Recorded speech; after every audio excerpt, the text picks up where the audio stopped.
So for today's lesson, our topic is all about sounds and silence. So first, let us know the meaning of sounds. So sounds you can hear or may not be pleasing to the ears. So sounds you can hear every day, everywhere, and all around you. For example, the horn of a vehicles, just like the car. Beep beep, those are sound.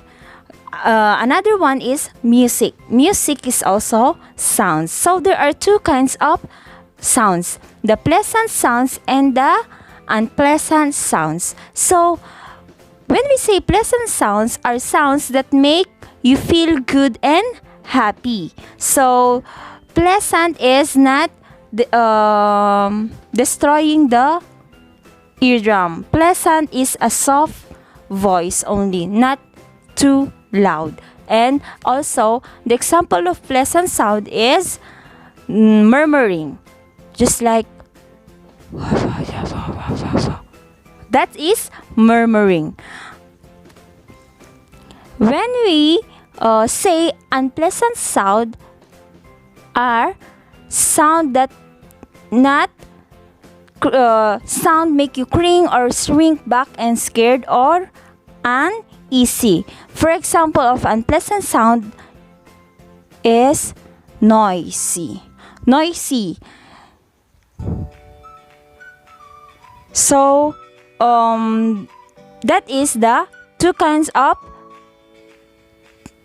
sounds, the unpleasant and pleasant sound. So sounds come from people, sounds come from animals, sounds come from nature, sounds come from objects. For example, sounds that come from people is the voice of the people when you are talking each other. So when you are talking each other, there is a sound. Okay? Try to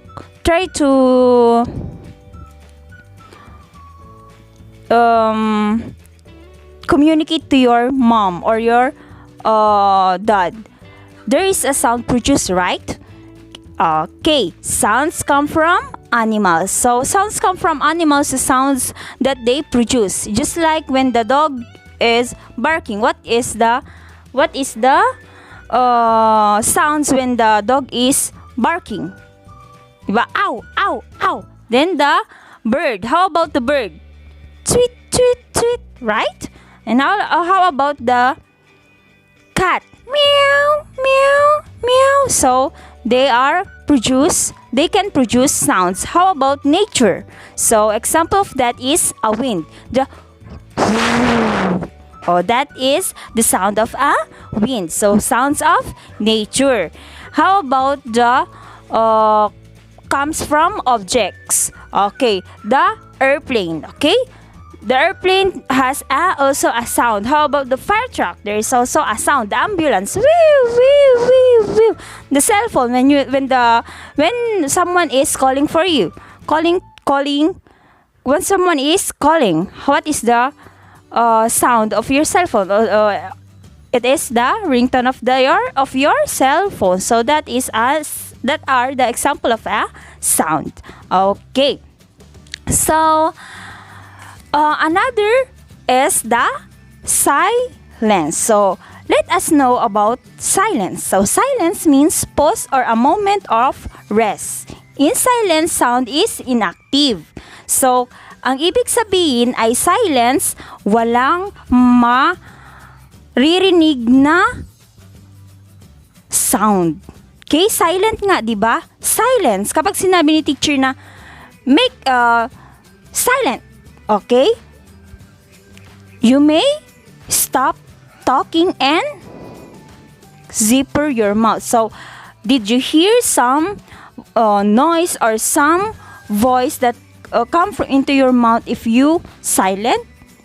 Okay, there is no sound when we say silence. So Some other example of silence are the soft wind blowing, the rising and setting of the sun, pupils reading in the library, people praying silently in the church, and clouds drifting by in the sky. Example of a silence when you go in the sea and look at for the sunset. Okay, there is a sound coming from the sunset.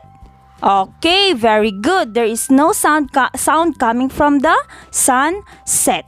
How about in library? What is the number one that you see on the wall of a library? So please maintain silence. So when you read in the library, you can use your eyes only.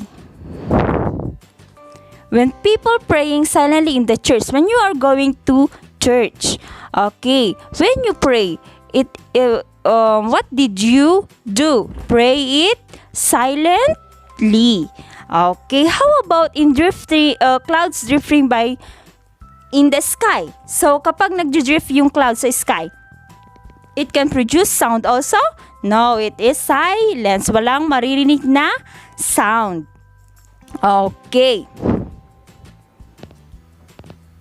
So there are also symbols that represent sounds and silence.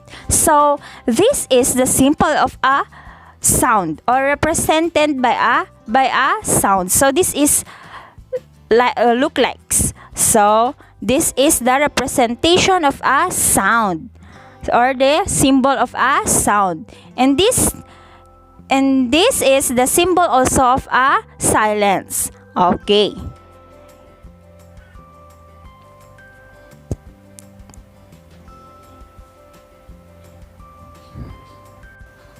We call the represent sound, we call this one a stick notation. So this is a stick notation. When we say stick notation, the name of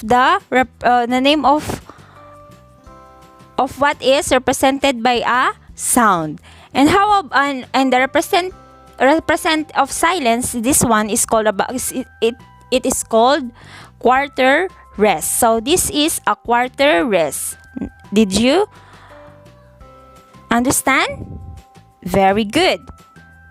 So I will produce or can you hear this one, and you are going to determine if it is sound or silence. Did you understand? Just say silence if it is silence, and if it is sound, you can say sound. Okay.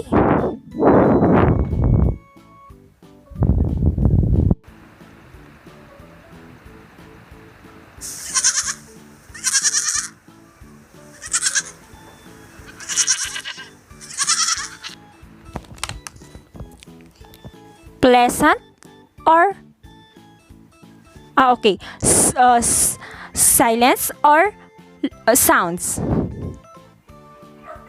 Okay, very good. That is sound. Another one. That is praying in the church. What is that? Silence or sound? Okay, very good. That is a silence.